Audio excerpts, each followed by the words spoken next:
one of the witnesses called by the federal government of Nigeria to testify against the leader of the Indigenous People of Biafra, IPOB, Nnamdi Kanu, over the alleged act of terrorism, secretly gave his testimony on Tuesday before the Federal High Court sitting in Abuja, with the coordinating lawyer to Nnamdi Kanu, Barrister Aloy Ejimakor, saying, "The FG witness was only identified merely by initials and the person gave his testimony against Nnamdi Kanu behind the screen, following the application filed by the federal government lawyers as approved by the trial judge to keep the identities of the FG witnesses secret."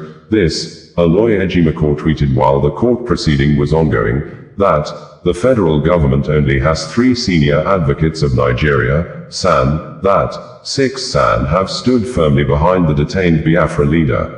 According to Aloy Ejimakor tweet, the court in Mazi Nnamdi Kanu's case has convened. The judge is on seat and appearances for the parties are being announced. Federal government has 3 SAN. MNK has 6 SAN. The die is cast and we're primed and ready to rumble. Update. Today's MNK hearing has been concluded.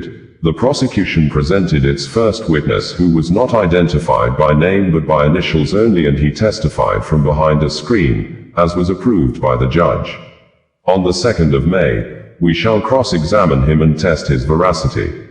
A day earlier, Aloy Ejimakor said, update, in addition to Chief Kanu Agabi, SAN and Uchenna Njoku, SAN, 4 more SAN have joined Mazi Nnamdi Kanu's legal team. There, Professor Onyechi Ikpeazu, SAN, Emeka Etiaba, SAN, Mela Audu Nunge, SAN and Dr. Joseph Akubo, SAN. They will all be in court on the 29th of April, 2nd and the 6th of May. Meanwhile, the Federal High Court sitting in Abuja gave the federal government the nod to shield identities of witnesses billed to testify against the detained leader of the proscribed Indigenous People of Biafra, IPOB, Mazi Nnamdi Kanu. As the trial judge, Justice James Omotosho gave the approval in a ruling he delivered on Tuesday. The ruling followed an ex-parte application that FG filed through its team of prosecutors led by Chief Adigboyegba Awomolo, SAN.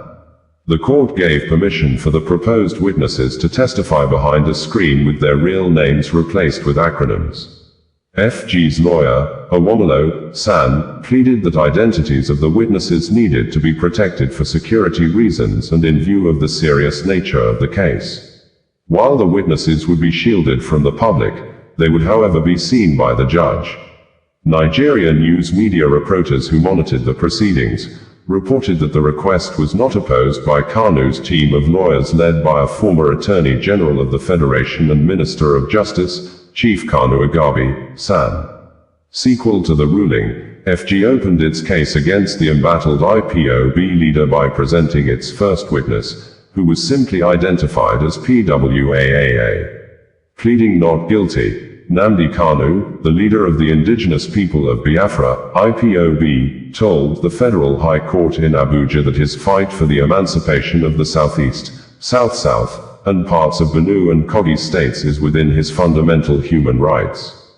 Kanu made the statement during resumed trial on charges related to terrorism on Tuesday before Justice James Omotosho in the court sitting in Abuja.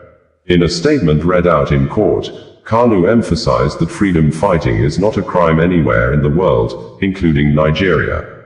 The statement, which was made to the Department of State Services, DSS, in Lagos on October 15, 2015, was admitted as evidence in court. Kanu also stated that he was interrogated by the DSS without the presence of his lawyer, which is a breach of his rights. The court also admitted video recordings of Kanu's interrogation, and 4 suitcases containing personal belongings, including Biafra radio equipment, recovered from his hotel room. The Nigerian government lawyer, Adigboyegba Awomolo, SAN, applied to the court that the statement should be read in the open court. The items recovered from MNK's Bag A and being presented to the court by the witness number 1 are 1. Black laptop. 2. Multi-mix transmitter. 3. Mini white note Apple iPad with pouch. 4. 1 gray Apple iPad with pouch. 5. 1 gray MacBook with pouch. 6. 1 grey MacBook with case. 7. 1 mini drone sound wave speaker. 8. 2 mini white speakers. 9. 1 large computer mouse. 10. 1 white adapter. 11. 1 laptop adapter. 12. 1 carton bag with laptop. Kanu, whose trial started de novo, afresh, following the reassignment of his case file to Justice Omotosho, had earlier pleaded not guilty to a 7-count treasonable felony charge the government preferred against him. We had reported that Justice James Omotosho, the new judge that took over the case of the detained Biafra agitation leader, Nnamdi Kanu, has accepted the apology tendered by Nnamdi Kanu through one of his lawyers, Barrister Aloy, a Cross-River State-born former senator in the Nigeria National Assembly and two-time Attorney General of the Federation and Minister of Justice under the then-President Olusegun Obasanjo, over the detained Biafra leader's outburst or manner he protested sequel to his rejection of the former judge, Justice Binta Nyako, when the case started afresh on Friday with the new judge, which Nnamdi Kanu pleaded not guilty to the 7 counts terrorism charges filed against him by the federal government. We had reported that the detained Biafra Republic agitation leader, Nnamdi Kanu, has not been released by the Chief Justice of Nigeria, CJN Justice Kadirat Kakareyekan, Nigeria National Judicial Council, NJC says in reaction to viral rumors that the Indigenous People of Biafra, IPOB leader has been set free by the CJN on the ground that Nigeria courts under her leadership have no jurisdiction over the freedom fighter's case due to the way and manner he was forcefully extradited from Kenya to Nigeria in 2021. We had reported that the detained leader of the Indigenous People of Biafra, IPOB, Nnamdi Kanu, on Valentine's Day sent a message to the lovers, supporters of the Biafra Republic agitation and the general public that he would remain in detention until impartial and unbiased judge take over the case of alleged terrorism filed against him by the federal government of Nigeria, narrating how the judiciary has been biased against him since years of his detention. We had reported that Justice Binta Nyako of Federal High Court in Abuja has adjourned indefinitely after the detained leader of Indigenous People of Biafra, IPOB, Nnamdi Kanu, is seen in a privileged video footage during February 10, 2025 court session, staged a resistance protest, insisting while confronting the judge face-to-face, including the prosecuting counsel, Adigboye Ekbarawomolo, that Justice Binta, who is an indigene of Katsina State, same state with former President Muhammadu Buhari, is biased, saying, Justice Nyako, who had held a political position of Katsina State Attorney General and Commissioner of Justice, that her court is not a court of law but a shrine of injustice, accusing the judge of poke-nosing with authorities to pass wrong judgment against him in order to be left off the hook by the federal government.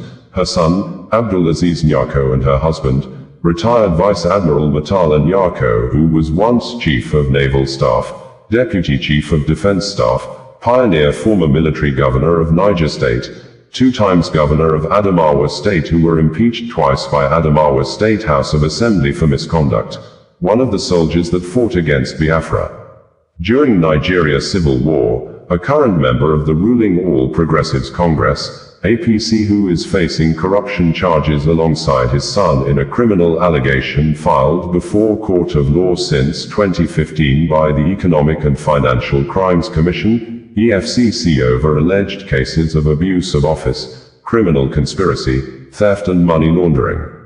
We had October 2024 reported that the Chief Judge of Federal High Court in Nigeria, Justice John Tahemba Soho, has rejected the verbal plea by the detained Indigenous People of Biafra, IPOB leader, Nnamdi Kanu, for the trial judge in the case, Justice Binta Nyako, to withdraw being the judge over the lawsuits.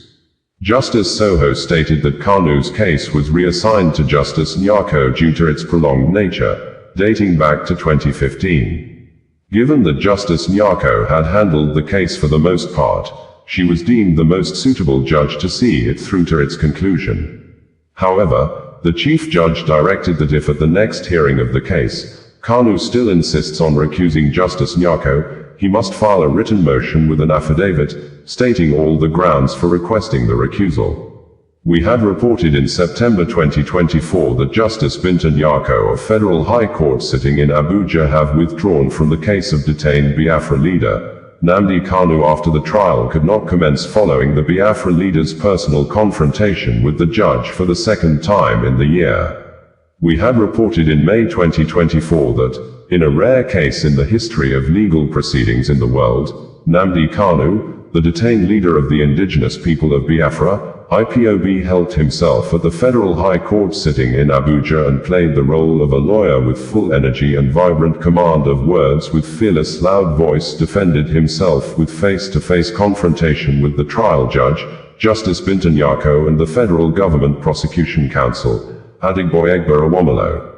Kanu is being prosecuted by the federal government on a 7-count bordering on terrorism.